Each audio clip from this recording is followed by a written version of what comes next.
Good morning, students. Today we are going to discuss about 4.2 to serve with love. In our previous video, we discussed about 4.1 the history of novel.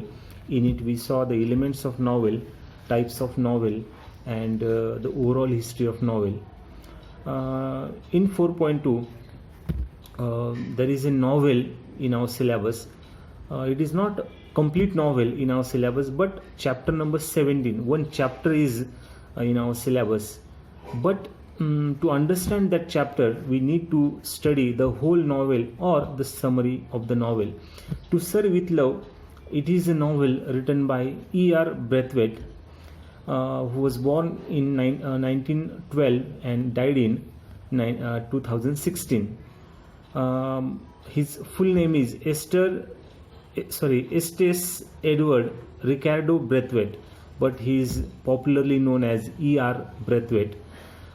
He was a Guyanese born British American writer. Guyana हा देश आहे south अमेरिकेमध्ये, ज्या ठिकाणी त्यांचा जन्म झालेला आहे, परंतु ते ब्रिटनमध्ये त्यांनी नागरिकत्व स्वीकारल्यामुळे ते ब्रिटिश अमेरिकन नॉव्हेलिस्ट म्हणून त्या ठिकाणी प्रसिद्ध आहे.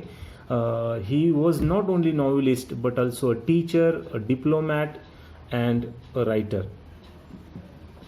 And he is known for his stories of social condition and racial discrimination against black people. त्यांचं जे लिखाण आहे ते बेसिकली सामाजिक परिस्थिती आणि जी वर्णभेद, वंशभेद व्यवस्था, ब्लॅक लोकांचे त्या ठिकाणी जे त्यांना दुय्यम स्थान मिळत होतं त्यावरती त्यांचं लिखाण जास्त डिपेंड आहे. He was the author of one of the famous 1959 autobiographical novel to sir with love. आणि त्यांचं सर्वात प्रसिद्ध त्यांची नॉवेल म्हणजे टू सर्व विथ लव.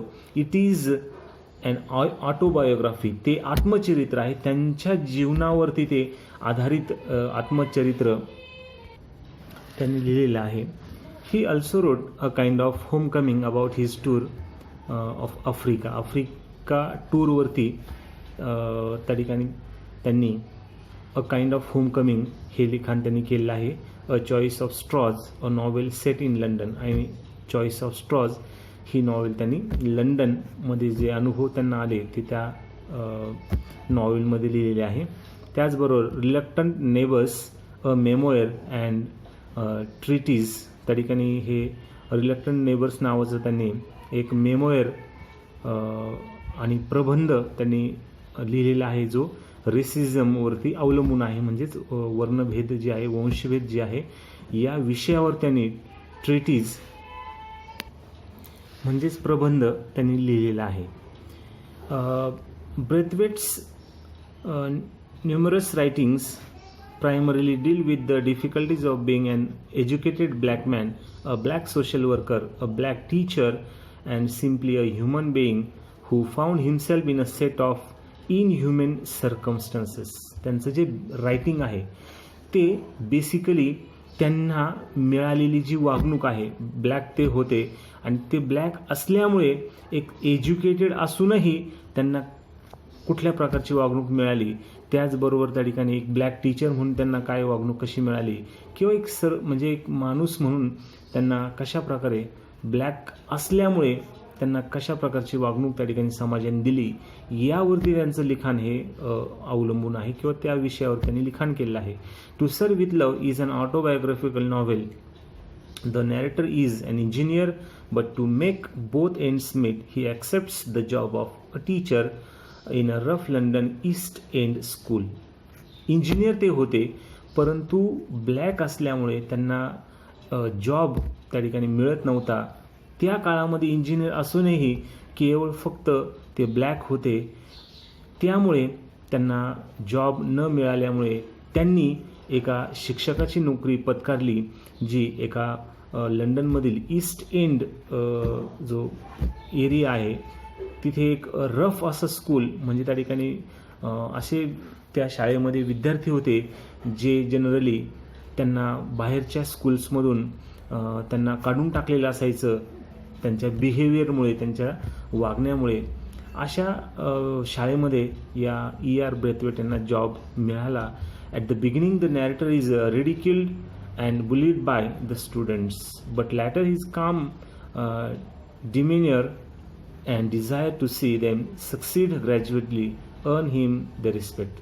सुरुवातीला तर त्या विद्यार्थ्यांनी खूप नॅरेटरला खूप त्रास दिला, त्याचबरोबर त्या ठिकाणी दादागिरी त्यांनी केली, परंतु या E.R. ब्रेथवेट यांचा जो शांत स्वभाव होता यामुळे नंतर त्यांना त्या ठिकाणी यश मिळालं आणि रिस्पेक्टही त्या शाळेमध्ये मिळाला. असं हे त्या E.R. ब्रेथवेट यांच्याबद्दल आपण म्हणू शकतो. आता या कादंबरीमध्ये मेन कॅरेक्टर्स आहेत काही आणि काही मायनर कॅरेक्टर्स आहेत. तर मेन कॅरेक्टरमध्ये आता साहजिकच E.R. ब्रेथवेट आहे, त्याचबरोबर Gillian Blanchard, Mrs Dale Evans, Denham, Pamela Dare आणि मिस्टर फ्लोरियन हे मेजर कॅरेक्टर्स आहेत आणि मायनर कॅरेक्टर त्या ठिकाणी बरेच आहेत. आता एक चॅप्टर नंबर 17. आता पहिली गोष्ट, ही नॉव्हेल जी आहे टू सर्व विथ लव हे एक आत्मचरित्र आहे, ज्यामध्ये या E.R. ब्रेथवेट यांनी अगदी त्यांना त्यांच्या शिक्षणापासून मग इंजिनियर झाल्यानंतर ज्या अडचणी आल्या, म्हणजे त्यांचं पूर्ण शिक्षण असेल किंवा शिक्षण झाल्यानंतर जॉब मिळण्यासाठी त्यांचे प्रयत्न असेल, मग कुठंच जॉब मिळत नाही म्हटल्यानंतर मग त्या ठिकाणी शाळेमध्ये त्यांनी तो जॉब ॲक्सेप्ट केला, मग शाळेमधील ते अनुभव अगदी सुरुवातीला, नंतर कसा बदल झाला आणि शेवटी आणि परत पुढे त्या ठिकाणी काय झालं, हे सर्व या नॉव्हेलमध्ये आहे. आता त्याची समरी बघा. To sir with love is a work of fiction based on the life of the author E.R. Braithwaite. The main character E.R. Braithwaite works as an engineer in an oil refinery. त्या ठिकाणी बघा, हे to sir with लव हे काय आहे, तर त्या ठिकाणी ऑटोबायोग्राफी आहे जी E.R. ब्रेथवेट यांच्या जीवनावरती त्या ठिकाणी अवलंबून आहे. मेन कॅरेक्टर तेच आहे E.R. ब्रेथवेट, जे ते इंजिनियर होते आणि ऑइल रिफायनरीमध्ये त्या ठिकाणी त्यांनी काम पण केलं होतं. ही served in the royal British air force in the war. आणि दुसऱ्या महायुद्धामध्ये या E.R. ब्रेथवेट यांनी ब्रिटिश त्या ठिकाणी त्यांनी नागरिकत्व स्वीकारलं असल्यामुळे ते ब्रिटिश याच्यामध्ये एअरफोर्समध्ये त्या ठिकाणी त्यांनी इंजिनियर असल्यामुळे साहजिकच त्यांनी त्या एअरफोर्समधून म्हणजे दुसऱ्या महायुद्धामध्ये सुद्धा सहभाग त्यांनी घेतला होता. After the war being a black person he was unable to find employment. परंतु बघा, युद्ध झाल्यानंतर फक्त ते ब्लॅक असल्यामुळे त्यांना जॉब किंवा त्या ठिकाणी नोकरी मिळत नव्हती. As a last resort he applied in a school to become a teacher. परंतु आता कुठंच काम मिळत नाही, जॉब मिळत नाही, मग त्या ठिकाणी त्यांनी एक शेवटचा प्रयत्न म्हणून एका शाळेमध्ये त्यांनी नोकरीसाठी ॲप्लिकेशन केलं, अर्ज केला आणि फॉर्च्युनेटली बघा, surprisingly he is accepted at the Greenslade school in London's East End and is set to teach the senior classes of the school. म्हणजे त्या ठिकाणी विशेष त्यांना अगोदर वाटलं की सर्व ठिकाणी त्यांना नाकारलं, परंतु त्या स्कूलमध्ये मात्र त्यांना त्या ठिकाणी घेण्यात आलं, ज्या शाळेचं नाव ग्रीनस्लेट स्कूल होतं, जे ईस्ट एंड लंडनच्या त्या लंडन्स ईस्ट एंड हा एक त्या ठिकाणी तो एरिया होता. त्यांना त्या ठिकाणी जॉब मिळाला. While reading the novel we have to understand that the time period in which the story takes place is very important. आता त्या ठिकाणी सगळ्यात महत्त्वाची गोष्ट म्हणजे ही स्टोरी केव्हा घडली. त्या ठिकाणी 1912 त्यांचा जन्म झाला, म्हणजे सरासरी 1930-40. आता दुसरं महायुद्ध बघा 1939 सुरू झालं, जे 1945 संपलं आणि 1945 नंतर साहजिकच ते दुसरं महायुद्ध संपल्यानंतर मग या E.R. ब्रेथवेट यांनी जॉबसाठी प्रयत्न केले. 45-50 त्या दरम्यान त्या ठिकाणी त्यांना अतिशय विचित्र अशी वागणूक मिळाली. जॉब मिळत नव्हता, काम मिळत नव्हतं आणि एका शाळेमध्ये मग त्यांना तो जॉब शिक्षकाचा मिळाला. So that time is important. Braithwaite finds that even though he considers himself British and has served in the Royal Air Force, the English do not consider him to be one of them. आता बघा, त्यांनी ब्रिटनचं नागरिकत्व स्वीकारलं, त्या ठिकाणी एअरफोर्समध्ये त्यांनी दुसऱ्या महायुद्धामध्ये सहभाग पण घेतला. ते सगळं त्या ठिकाणी ब्रिटनचे नागरिक किंवा इंग्लंडचे नागरिक जे करत होते तेच हे करत होते, पण तरीही इंग्लिश म्हटल्यानंतर या ठिकाणी इंग्लिश म्हणजे थोडक्यात इंग्लिश पीपल जे व्हाईट त्या ठिकाणी आहेत, या लोकांनी E.R. ब्रेथवेट यांना पूर्णपणे स्वीकारलं नव्हतं. This leads Braithwaite to feel bitter about English and colonialism as well as about his white people, white students. आणि या कारणामुळे ब्रेथवेट त्या ठिकाणी या इंग्लिश लोकांचा त्या ठिकाणी कॉलोनिलिझम म्हणजे त्या ठिकाणी वसाहत, ब्रिटिश लोकांची जी वसाहत स्थापन करण्याचा जे त्यांचा इश्यू होता त्या वसाहतवादाचा, त्याचबरोबर आपल्या व्हाईट स्टुडंट्सचा सुद्धा ते त्या ठिकाणी त्यांचा राग ते करू लागले, कारण त्यांना तेच त्या पद्धतीने वागणूक देत होते. Braithwaite's teaching position starts out रफली and is embarrassed time and again. आणि अतिशय खराब सुरुवात त्यांच्या जॉबची झाली होती. त्याच्यामुळे विद्यार्थी प्रचंड त्रास त्यांना देत होते. He considers his students disrespectful, ill-mannered and mischievous, while his students considered him to be an arrogant outsider. आणि म्हणूनच मग हे E.R. ब्रेथवेट हे सुद्धा विद्यार्थ्यांचा रागराग करू लागले आणि विद्यार्थी पण त्यांना त्या ठिकाणी एक बाहेरचा परका असं त्या ठिकाणी समजत होते सुरुवातीला, कारण सगळे विद्यार्थी व्हाईट आणि हे जे E.R. ब्रेथवेट होते हे ब्लॅक होते. आणि त्यामुळे एकंदरीत परिस्थिती अशी होती की ब्लॅक पीपल जे होते त्यांना अतिशय खराब किंवा त्या ठिकाणी चांगली वागणूक दिली जात नव्हती. आणि एक शिक्षक म्हणून जेव्हा ते त्या वर्गामध्ये येत असे तेव्हा विद्यार्थी त्यांना प्रचंड त्रास देत असे. आपलंसं ते मानायला ते विद्यार्थी तयार होत नसे. बघा, the students harasses him from day one, slamming their desks during his lecture, using foul language and bullying him to a great extent. मग विद्यार्थी त्रास कसा देत होते तर त्या ठिकाणी ते बेंचचा आवाज करायचे, त्या ठिकाणी त्यांना अतिशय विचित्र भाषा ते वापरायचे, ॲरोगेंट लँग्वेज किंवा फॉल लँग्वेज ते यूज करायचे. Even the girl students do not spare a moment to harass Braithwaite. आणि मुलंच काय तर मुलीसुद्धा त्या शाळेमधील, आता हे जे यांना सिनियर क्लासेस दिले म्हणजे सरासरी आपण एक 9वी 10वी 11वी 12वी असे क्लासेस आपण विचार करू शकतो. मोठे क्लासेस त्यांना टीचिंगसाठी दिले गेले आणि म्हणून हे मोठे विद्यार्थी अगदी मुलीसुद्धा त्यांना खूप त्रास देत असे.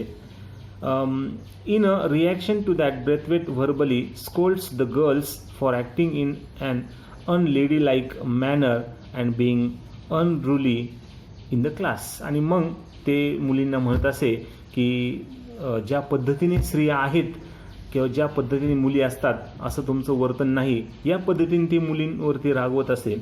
When he understands that his outburst has not gain him any respect and cooperation from the students, he changes his teaching and handling tactics and he decides to interact with them as though they are adults and respectable persons. त्यांच्या लक्षात आलं की असं त्या ठिकाणी त्यांना रागवून काहीही फरक पडत नाही. आणि मग त्यांनी त्यांची टीचिंग स्ट्रॅटेजी, टीचिंग टॅक्टिक्स त्यांनी बदललं आणि ते विद्यार्थी म्हणजे अतिशय रिस्पेक्टेबल आहे, त्या विद्यार्थ्यांना खूप सन्मान त्या ठिकाणी ते सन्मान पूर्वक त्या ठिकाणी ते बोलू लागले. आणि त्याचा काय परिणाम झाला बघा. He requires every girl be referred to as miss and that his students call him sir. ते विद्यार्थ्यांना सर आणि मुलींना ते मिस त्या ठिकाणी म्हणू लागले. At first the students find this level of difference ridiculous and unnecessary. सुरुवातीला त्या ठिकाणी मुलांना सर म्हणायचं, मुलींना मिस म्हणायचं, हे जरा विद्यार्थ्यांना थोडंसं त्या ठिकाणी वेगळं वाटू लागलं. However they come around after only a few weeks, completely changing both their hygiene and their attitudes towards one another. परंतु याचा परिणाम असा झाला की काही आठवड्यामध्येच या मुलांच्या स्वभावामध्ये त्या ठिकाणी बदल दिसून येऊ लागले. This marks the success of Braithwaite's in handling the students in a very amicable way. अतिशय सोयीस्कर, अतिशय वेगळ्या पद्धतीने या ब्रेथवेट यांनी आपल्या मुलांना त्या ठिकाणी हँडल केलं आणि बरोबर हळूहळू हे विद्यार्थी त्या ब्रेथवेट यांना आपले सर म्हणून ते चांगल्या प्रकारे वागणूक देऊ लागले. To increase the class cultural exposure he takes them on field trips and excursions to museums and theaters. To everyone's surprise, many of the students have never been. आणि आता या E.R. ब्रेथवेट यांनी फक्त काय टीचिंगची स्ट्रॅटेजी बदलली नाही, ते काय फक्त मुलींना मिस आणि मुलांना सर असं म्हणत नव्हते, परंतु एकंदरीत त्यांच्या टीचिंगमध्ये एक वेगळं नाविन्य E.R. ब्रेथवेट यांनी आणलं. त्याचबरोबर एक सांस्कृतिक मुलांना माहिती व्हावी यासाठी ते ॲज अ टीचर म्हणून काही ट्रिप्सचं, काही फील्ड वर्क त्या ठिकाणी, काही सहलींचं, एक्झिबिशन म्हणजे त्या ठिकाणी ट्रिप, सहलींचं त्यांनी आयोजन केलं. म्युझियम्सला त्या ठिकाणी भेटी दिल्या, थिएटर्सला त्या ठिकाणी भेटी दिल्या. आणि हे विद्यार्थ्यांनी एक्सपेक्टही केलं नव्हतं की त्या ठिकाणी असं एखादा शिक्षक त्या ठिकाणी आपल्याला म्युझियमला भेट द्यायला घेऊन जाऊ शकतो किंवा थिएटर्सला वेगवेगळे नाटक असेल, काही सिनेमा असतील, हे पाहायला घेऊन जाऊ शकतो. हे विद्यार्थ्यांना त्या ठिकाणी कल्पना नव्हती. आणि असं वेगळेपण ह्या E.R. ब्रेथवेट यांनी त्या शाळेमध्ये त्या ठिकाणी ते केल्यामुळे विद्यार्थ्यांचा त्या ठिकाणी जो रोष होता, जो राग होता, हळूहळू तो कमी झाला. A white female teacher Gillian Blanchard accompanies the class on these exertions. This marks the beginning of a friendship between Blanchard and Braithwaite. जेव्हा हे जॉबला त्यांनी सुरुवात केली त्या शाळेमध्ये, त्यावेळी इतर शिक्षकही या ब्रेथवेट यांना चांगली वागणूक देत नव्हते, परंतु या ट्रिपच्या माध्यमातून एक लेडी टीचर त्या ठिकाणी, गिलियन ब्लँचर्ड नावाच्या टीचर त्या ठिकाणी या E.R. ब्रेथवेट यांच्याबरोबर ट्रिप्सला किंवा सहलीला ते बरोबर असल्यामुळे त्यांच्याबरोबरही चांगली त्यांची फ्रेंडशिप झाली. त्याचबरोबर similarly Braithwaite's relationship with his students is tested many a times. आणि विद्यार्थ्यांबरोबर अतिशय चांगलं त्यांचं रिलेशन त्या ठिकाणी झालं. Although his students frequently disappoint and hurt him. परंतु विद्यार्थी, आता मुलं म्हटल्यानंतर बघा, ते काही एकदा सांगितल्यानंतर ऐकत नाही. या विद्यार्थ्यांना अधूनमधून त्या ठिकाणी पुन्हा काय त्यांना असं वाटत असे आणि पुन्हा ते या E.R. ब्रेथवेट त्यांना त्रास देत असेल. He learns to forgive them. The students constantly surprise him with their maturity, empathy and knowledge. आणि मग ते कधी कधी एकदम चांगले वागायचे आणि कधी कधी त्रास द्यायचे. कधी कधी एकदम E.R. ब्रेथवेट यांना खूप सरप्राईज व्हायचं की विद्यार्थी अतिशय मॅच्युरिटी किंवा एकदम सहानुभूतीने अतिशय त्या ठिकाणी खूप नॉलेज त्यांना असल्यासारखं ते बिहेव करायचे, तर कधी कधी एकदम त्यांना त्रास देत असे. परंतु या सर्व गोष्टींकडे E.R. ब्रेथवेट हे इग्नोर करू लागले, ते दुर्लक्ष करू लागले. Another facet of the story which greatly affects its narrative lies in the heavy history of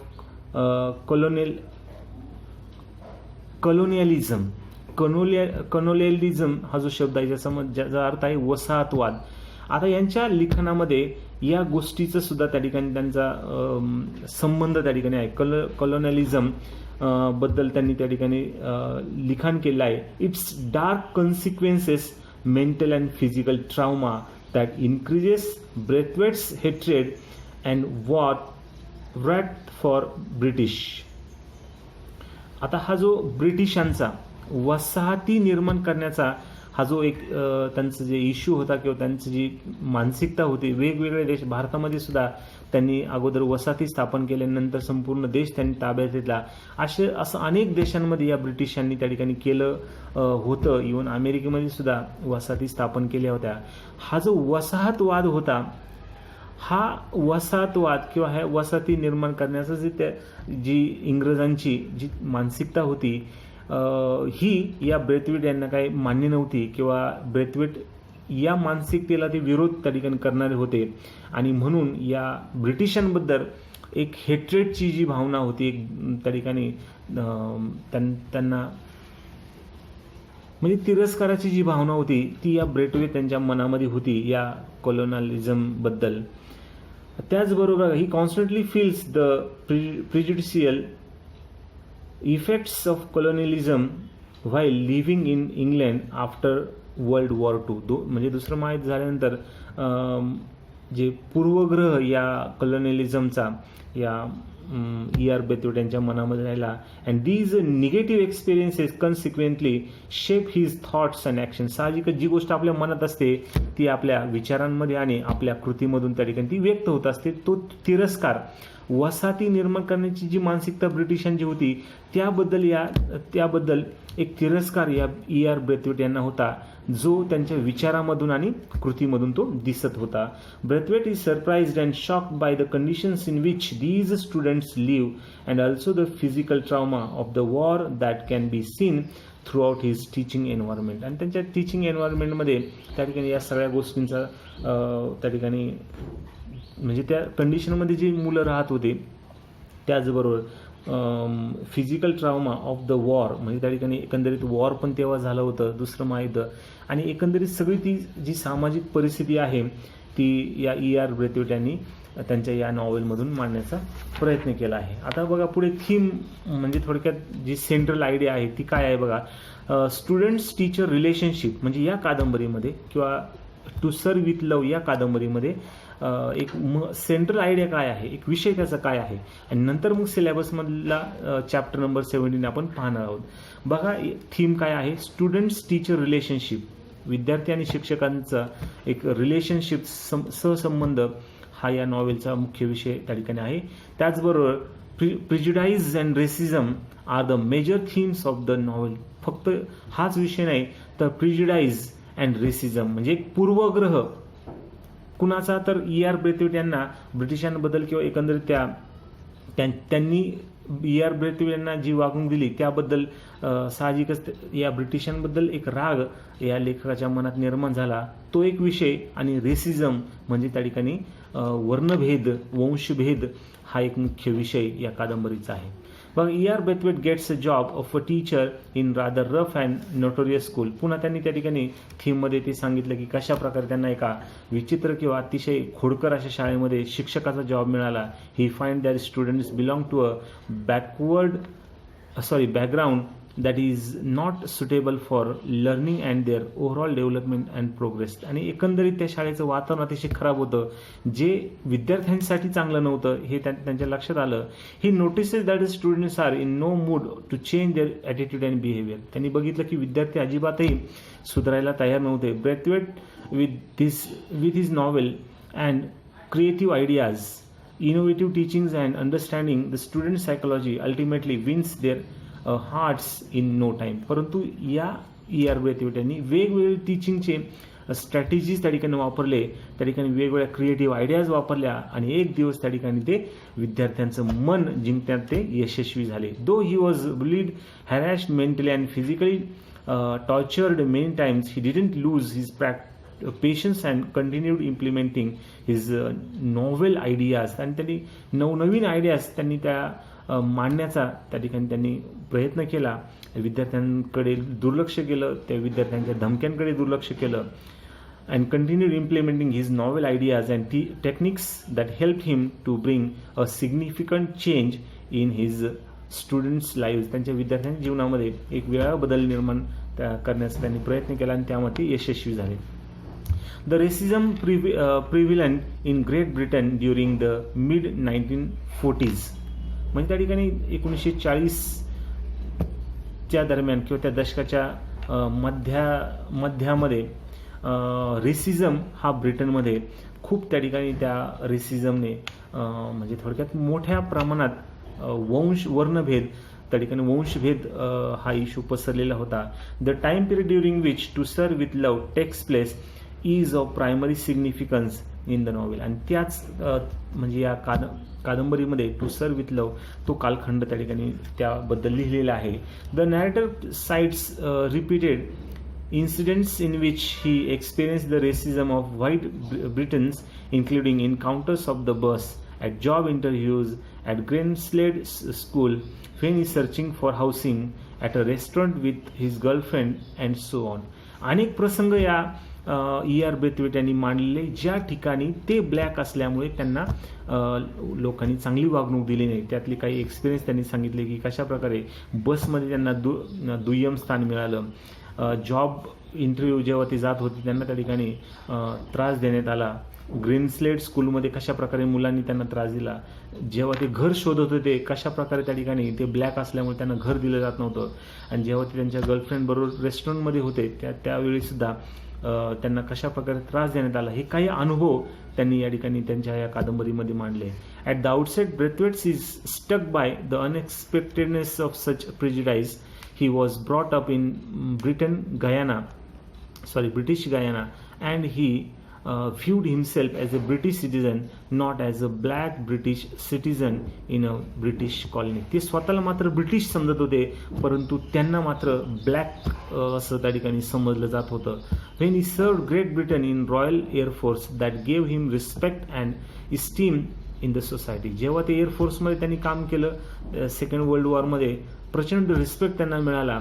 परंतु जेव्हा त्यांनी तो जॉब सोडला किंवा त्यांनी the day he left the job, जेव्हा त्यांनी तो जॉब सोडला, he finds himself to be an outsider. परंतु त्यानंतर मात्र लोक त्यांना एक प्रकारे आउटसाइडर म्हणजे बाहेरून आलेला अशा प्रकारची वागणूक त्यांना दिली जात होती. Braithwaite's extensive experience and education was of no use in job interviews. एवढं प्रचंड त्यांच्याकडे क्वालिफिकेशन असूनही त्यांना जॉब त्या ठिकाणी मिळत नव्हता. Where he is inform that the job has already been filled or he is over qualified for it. आणि त्यांना कारणं काय दिली जात होती जॉब नाकारण्यामध्ये, तर त्या ठिकाणी काही ठिकाणी असं सांगितलं जात होतं की ती जागा ऑलरेडी भरलेली आहे किंवा तुमचं शिक्षण या जागेपेक्षा अतिशय जास्त आहे, त्यामुळे आम्ही तुम्हाला या ठिकाणी घेऊ शकत नाही, असे रिझन्स त्यांना दिले जात होते. दिस हायटन्स ब्रेथवेट्स सेन्स ऑफ बिट्रायल फॉर ब्रिटिश. आणि या गोष्टींमुळे ब्रिटिशांबद्दल राग, द्वेष या E.R. ब्रेथवेट यांचा वाढत गेला. Interestingly he never lashes out physically and only rarely does he do so verbally. फक्त ते कधी फक्त बोलून त्यांचा राग किंवा द्वेष व्यक्त करत असते, परंतु त्यांनी तशी कुठलीही फिजिकल त्या ठिकाणी ॲक्शन त्यांनी केली नाही किंवा असं कुठं वाद, मारामाऱ्या, भांडणं केली नाही. He exhibits patience, endurance at times, and that others. He describes the way the rage inside him in transforming into hatred so strong that he desires to hurt those who treat him unfairly. त्यांना तर खूप राग येत होता, त्यांना असं वाटायचं की त्यांना मारावं जे लोक त्या ठिकाणी त्रास देतात, परंतु तसं त्यांच्या ते कृतीमध्ये करत नव्हते. As a result of such experiences Braithwaite finds the students at the Greenslade school to be a bit notorious and rough in behavior, but with proper care and treatment all the students would surely achieve success and desired goals in their lives. आणि त्यांनी त्या शाळेमध्ये सुद्धा सुरुवातीला त्या मुलांनी खूप प्रचंड त्रास दिला, परंतु या E.R. ब्रेथवेट यांच्या पेशन्सने, अतिशय संयमाने या विद्यार्थ्यांमध्ये प्रचंड बदल झाला आणि ते विद्यार्थी जे अतिशय त्रासदायक होते, ज्यांना इतर शाळेंमधून त्या ठिकाणी काढून टाकलेलं होतं, अशा विद्यार्थ्यांच्या त्या विद्यार्थ्यांच्या जीवनामध्ये त्यांनी प्रचंड यश प्राप्त केलं किंवा ते अतिशय चांगले विद्यार्थी बनले. आणि हे केवळ या E.R. ब्रेथवेट यांच्या टीचिंग किंवा त्यांनी त्या विद्यार्थ्यांना जे केलेलं मार्गदर्शन असेल किंवा त्यांना दिलेली वागणूक असेल, यामुळे हे सर्व शक्य झालं. आता पुढे सिनॉप्सिस ऑफ एक्स्ट्रॅक्ट म्हणजे या एक्स्ट्रॅक्टचा या हा जो चॅप्टर नंबर 17 आहे, या चॅप्टरचा शॉर्ट त्यांनी त्या ठिकाणी सिनॉप्सिस तयार केला आहे, शॉर्टमध्ये माहिती दिली आहे, जो चॅप्टर नंबर 17 ॲक्च्युली आपल्या सिलेबसला आहे. बघा, in this extract Braithwaite recounts the half yearly report of the students council in which the students of the school report to the faculty and other students on what they have been studying thus far. आता प्रसंग असा आहे chapter number 17मध्ये की त्या ठिकाणी half yearly report मुलांना सादर करायचं आहे, अर्धवार्षिक अहवाल. म्हणजे त्या ठिकाणी अर्ध वर्ष झालं आणि या अर्ध्या वर्षामध्ये विद्यार्थ्यांनी काय अभ्यास केला, त्यांचा अभ्यास कुठपर्यंत आला, त्यांना काय समजलं, हे या मुलांना त्या ठिकाणी ते प्रेझेंट करायचं आहे, त्यांना सांगायचं आहे. असा हा एक प्रोग्राम आहे ज्याचं नाव हाफ इयरली रिपोर्ट त्या ठिकाणी म्हणू शकतो आपण, अर्धवार्षिक अहवाल. Braithwaite's class representatives speak knowledgeably about their coursework and place a considerable amount of emphasis on how much they have learned about different people, cultures, customs, and the importance of international and interracial cooperation. आता Braithwaite यांचा senior class होता, मोठ्या मुलांचा, सर्वात जो वरचा वर्ग असेल, मग तो कदाचित 10वी किंवा 12वी असू शकतो, हा वर्ग ब्रेथवेट यांचा होता. आणि यांच्या वर्गाने अतिशय चांगल्या प्रकारे त्या रिपोर्टमध्ये किंवा तो जो प्रोग्राम अरेंज केला त्या ठिकाणी गेला, त्या प्रोग्राममध्ये अतिशय चांगल्या प्रकारे त्या विद्यार्थ्यांनी तो अहवाल मांडला. त्या विद्यार्थ्यांनी ते कशा प्रकारे शिकले, त्याचबरोबर कशा प्रकारे वेगवेगळ्या लोकांबद्दल, त्यांच्या संस्कृतींबद्दल, त्यांच्या परंपरांबद्दल, त्याचबरोबर राष्ट्रीय आणि आंतरजातीय एक त्या ठिकाणी सहकार्याचं महत्त्व, या वेगवेगळ्या विषयांबद्दल अतिशय चांगल्या प्रकारे त्यांच्या या E.R. ब्रेथवेट यांचा जो वर्ग होता त्या वर्गाने त्या ठिकाणी त्यांचं मत मांडलं. Miss Joseph and Denham both students of Braithwaite's class preside over the meeting. आता ती जी मीटिंग, तो जो त्या ठिकाणी तो प्रोग्राम होता, त्या प्रोग्राममध्ये एक प्रकारे आपल्याकडे ज्या पद्धतीने 5 सप्टेंबरला सर्व काही मुलं हँडल करतात, सर्व त्या ठिकाणी कोणीतरी हेडमास्टर बनतो, काही विद्यार्थी वर्ग शिक्षक बनतात, मग ते लेक्चर्स घेतात, म्हणजे तो पूर्ण दिवस ज्या पद्धतीने सर्व काही विद्यार्थी साजरा करतात, असं काहीच हा एक दिवस आहे ज्याला एक प्रकारे त्या ठिकाणी हाफ इयरली रिपोर्ट म्हणू शकतो, ज्या दिवशी सर्व काही मुलं करतात. आता ही जी मीटिंग आहे, ही मीटिंगचे जे त्या ठिकाणी मुख्य एक प्रतिनिधी म्हणून ते या ब्रेथवेट यांच्या क्लासमधील एक मुलगा आणि एक मुलगी त्या ठिकाणी आहे, जे सर्वात आता सिनियर क्लास असल्यामुळे सर्वात मोठे ते विद्यार्थी होते. आणि म्हणून मिस जोसेफ नावाची एक मुलगी आणि डेनॅम नावाचा मुलगा त्या मीटिंगचे कोण होते तर अध्यक्ष होते, प्रमुख होते. At the outset mister Florian the headmaster addresses the meeting with a lengthy but well received presentation. साहजिकच आता त्या ठिकाणी मीटिंगला सुरुवात झाली. सुरुवातीला जे मिस्टर फ्लोरियन होते, जे त्या ठिकाणी ते हेडमास्टर होते शाळेचे, त्यांनी एक ब्रीफ किंवा लॉंग असं एक स्पीच दिलं. म्हणजे थोडक्यात त्यांनी कार्यक्रमाला सुरुवातीला त्यांचं स्पीच झालं, जे अतिशय मोठं होतं, बट वेल रिसिव्ड प्रेझेंटेशन, परंतु अतिशय चांगलं प्रेझेंटेशन त्यांनी होतं. One after another each class gives a brief report of their progress. आणि नंतर मग तो सुरू झाला. प्रत्येक क्लास एका पाठोपाठ एक आपल्या अर्ध्या वर्षामध्ये त्यांनी काय जी अचिव्हमेंट केली त्यांचं ते रिपोर्ट देऊ लागले. Through their chosen representatives on what they have been studying in each subject so far. आता त्यांना जेवढे विषय होते, प्रत्येक विषयासाठी एक प्रतिनिधी याप्रमाणे प्रत्येक वर्गातील काय मग समजा 6, 7, 8 विषय असतील, प्रत्येक विषयासाठी एक प्रतिनिधी पुढे येऊन त्या विषयाबद्दल त्यांना समजले, काय जे समजले त्याबद्दल ते प्रतिनिधी माहिती देत असे. असा एका पाठोपाठ एक वर्ग पुढे येऊन आपले रिपोर्ट सादर करत होता. A panel of teachers is chosen for each class to answer any questions regarding the report submitted by the class. आणि त्यानंतर म्हणजे सर्व विद्यार्थ्यांचे रिपोर्ट झाल्यानंतर मग शिक्षकांचे पॅनल्स होते, ज्या शिक्षकांना जे काही इतर विद्यार्थी ते समोर बसले होते, त्यांना ज्या काही अडचणी येणार होत्या त्यांची उत्तरं त्या शिक्षकांच्या पॅनलने ती द्यायची होती. The lowest class begins first. म्हणजे सर्वात छोटा क्लास त्या ठिकाणी होता, आपण एक गृहीत धरू 5वीचा क्लास तो कदाचित असावा. त्या क्लास म्हणजे त्या रिपोर्ट सुरुवात त्या ठिकाणी कुठून झाली तर त्या सर्वात छोटे जो वर्ग होता त्या वर्गाने सुरुवात झाली. And it is obvious that as the students progress through the ranks there is a mark development in their ability. आणि या कार्यक्रमात सर्वात मोठा एक पर्पज असं होतं की यामुळे त्या विद्यार्थ्यांच्या डेव्हलपमेंट किंवा त्यांची जी प्रोग्रेस होती प्रचंड त्या ठिकाणी प्रोग्रेस होत होती. अशा प्रकारचे प्रोग्राम अरेंज केल्यामुळे त्यांच्यामध्ये त्यांच्या ॲबिलिटीमध्ये प्रचंड त्या ठिकाणी वाढ होत होती.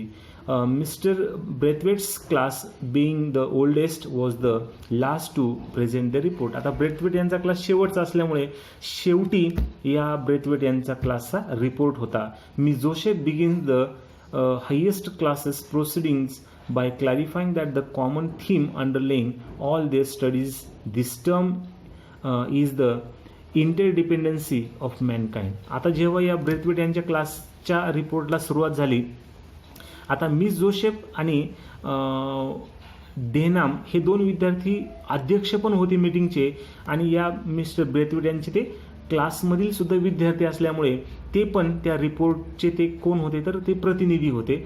मग मिस जोसेफनी अगोदर थोडंसं इंट्रोडक्शन केलं आणि त्यांच्या क्लासचं जे कॉमन एम होतं, म्हणजे थोडक्यात त्यांचे आता जे सगळे प्रतिनिधी आहे त्या सगळ्या प्रतिनिधींचा एक मुख्य विषय अगोदर या मिस जोसेफ यांनी सांगितला. जो विषय होता इंटरडिपेंडन्सी ऑफ मॅनकाइंड, म्हणजे थोडक्यात मानव जातीचं परस्परावलंबन असं त्या ठिकाणी मराठीमध्ये आपण म्हणू शकतो. म्हणजे थोडक्यात ती पुढे आता ते त्या ठिकाणी ते तर प्रमुख असल्यामुळे ती पुढेच होती, आणि मग तिने सांगितलं की आता आम्ही आमच्या क्लासच्या रिपोर्टला सुरुवात करणार आहोत, आणि आमच्या क्लासचा जो मुख्य विषय आहे, म्हणजे सर्व जे प्रतिनिधी या ठिकाणी येऊन आज सादर करणार आहे, तो विषय आहे इंटरडिपेंडन्सी ऑफ मॅनकाइंड, म्हणजे मानव जातीचा परस्परावलंबन असं त्या ठिकाणी विषय सांगितला. Potter speaks in the field of math. मग पॉटर हा जो विद्यार्थी पुढे आला त्याने मॅथ्सबद्दल तो बोलला. Focusing on how greater understanding in the world is fostered by the use of common weights and measures. आणि त्यांनी ते गणितातलं त्या ठिकाणी सांगितलं कशा प्रकारे या वेट्स आणि मेजरमेंटचा वापर करून सर्व जगातील लोक त्या ठिकाणी एक प्रकारे greater understanding in the worlds, त्या ठिकाणी ग्रेटर अंडरस्टँडिंग त्या ठिकाणी आहे या वेट्स, त्या ठिकाणी वेट्स आणि मेजर्स म्हणजे जी मापं आहेत आणि जे वजन आहेत यांचा वापर संपूर्ण जगामध्ये केला जातो. म्हणजे थोडक्यात तो मॅथ्सबद्दल बोलला. त्याचबरोबर by the use of Miss Peg and Jackson speaks on geography. Miss Peg आणि जॅक्सन नावाचे जे विद्यार्थी आहेत ते जॉग्राफीबद्दल बोलले. And Miss Dare and Fernman discuss the subject of physiology. Miss Dare नावाची मुलगी होती आणि फरमॅन नावाचा जो विद्यार्थी होता ते फिजिओलॉजी, शरीर विज्ञान ज्याला आपण म्हणतो त्याबद्दल ते बोलले. त्याचबरोबर with Fernman stealing the show by exhibiting a model of human skeleton stressing the class conclusion that basically all people were the same. आणि त्या फरमॅननी काय केलं, एक स्केलेटन, ह्युमन स्केलेटन, एक मानवी सांगाडा आणला आणि त्या मानवी सांगाड्याच्या साहाय्याने त्याने त्याचं प्रेझेंटेशन केलं, आणि मुख्य त्याचा विषय होता की सर्व जगातील लोक कसे आहेत तर सारखे आहे. Miss Dodd reports on history and Miss Joseph on democratic science. त्याचबरोबर मिस डॉड नावाची विद्यार्थिनी आहे, ती हिस्ट्री या विषयाबद्दल तिने प्रतिनिधित्व केलं किंवा हिस्ट्री विषयाचं त्याने सांगितलं. त्याचबरोबर मिस जोसेफ नावाची विद्यार्थिनी होती, तिने डोमेस्टिक सायन्सबद्दल तिने त्या ठिकाणी सांगितलं. डेहमॅन creates a stir by speaking on the required subject of PT and games, complaining that the class was ill-conceived and pointless. परंतु जो डेहमॅन नावाचा जो विद्यार्थी होता त्याने मात्र त्या ठिकाणी जे PT आणि गेम्स हे जे विषय होते हे विषय कशा प्रकारे त्या ठिकाणी अर्थहीन आहे विद्यार्थ्यांसाठी, म्हणजे थोडक्यात त्यांच्या सिलेबसमधले किंवा त्यांना जो PT आणि गेम्स हे जे विषय होते, विषयांचं महत्त्व आहेच, परंतु त्यांना ज्या पद्धतीने त्यांच्या टाइम टेबलमध्ये विषय होते ते कशा प्रकारे अर्थहीन आहे याबद्दल त्यांनी तक्रार केली. Mister Western, Mrs Dale Evans and Miss Phillips are chosen at random to answer students. मग पुन्हा ते यांचा रिपोर्ट झाल्यानंतर मग काही शिक्षकांची निवड झाली, ज्यामध्ये Mister Western, Mrs Dale Evans आणि मिस फिलिप्स या शिक्षकांना यांचा पॅनल निवडला गेला, ज्या शिक्षकांना त्या विद्यार्थ्यांनी म्हणजे त्या ठिकाणी ते प्रतिनिधी आणि इतर बसलेले विद्यार्थी यांना ज्या काही शंका होत्या त्यांचं उत्तर देण्यासाठी या शिक्षकांच्या पॅनलची निवड झाली मिस्टर ब्रेथवेट यांच्या क्लाससाठी. बघा पुढे काय झालं मग. Question arising from the senior presentation when Denham pursues his inquiry on the necessity of requirement requiring all students to take PT, Mr. Weston responds quite ridiculously, trying to bluster his way out of his subject. जे mister western होते त्यांनी मात्र समाधानकारक उत्तर त्या ठिकाणी या डेहमॅन यांनी जो पॉईंट क्रिएट केला होता त्यावरती त्यांनी असं चांगलं उत्तर दिलं नाही. Trying to bluster his way out of the subject, आणि एक विषय बदलण्यास त्यांनी प्रयत्न केला. And offering no coherence argument, आणि एक सुसूत्र असं त्यांनी काही आर्ग्युमेंट दिलं नाही. Unexpectedly the quiet and hesitant Miss Phillips steps in and gives a sturdy defence of the practice, and Denham, knowing that he has been outwitted, has no choice but to respectfully cease his heated protest. परंतु त्याच्या दुसऱ्या एक शिक्षिका होत्या miss Philips, यांनी पाहिलं की त्या ठिकाणी मिस्टर वेस्टन यांनी काही चांगलं उत्तर दिलेलं नाही.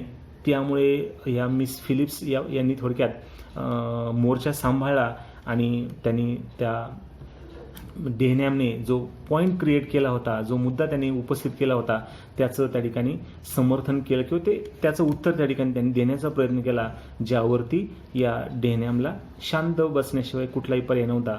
Brathwaite is immensely satisfied with the progress of the students of his class. आणि विद्यार्थी जे मिस्टर ब्रेथवेट होते ते अतिशय जास्त त्यांच्या क्लासच्या रिपोर्टवरती समाधानी त्या ठिकाणी झाले.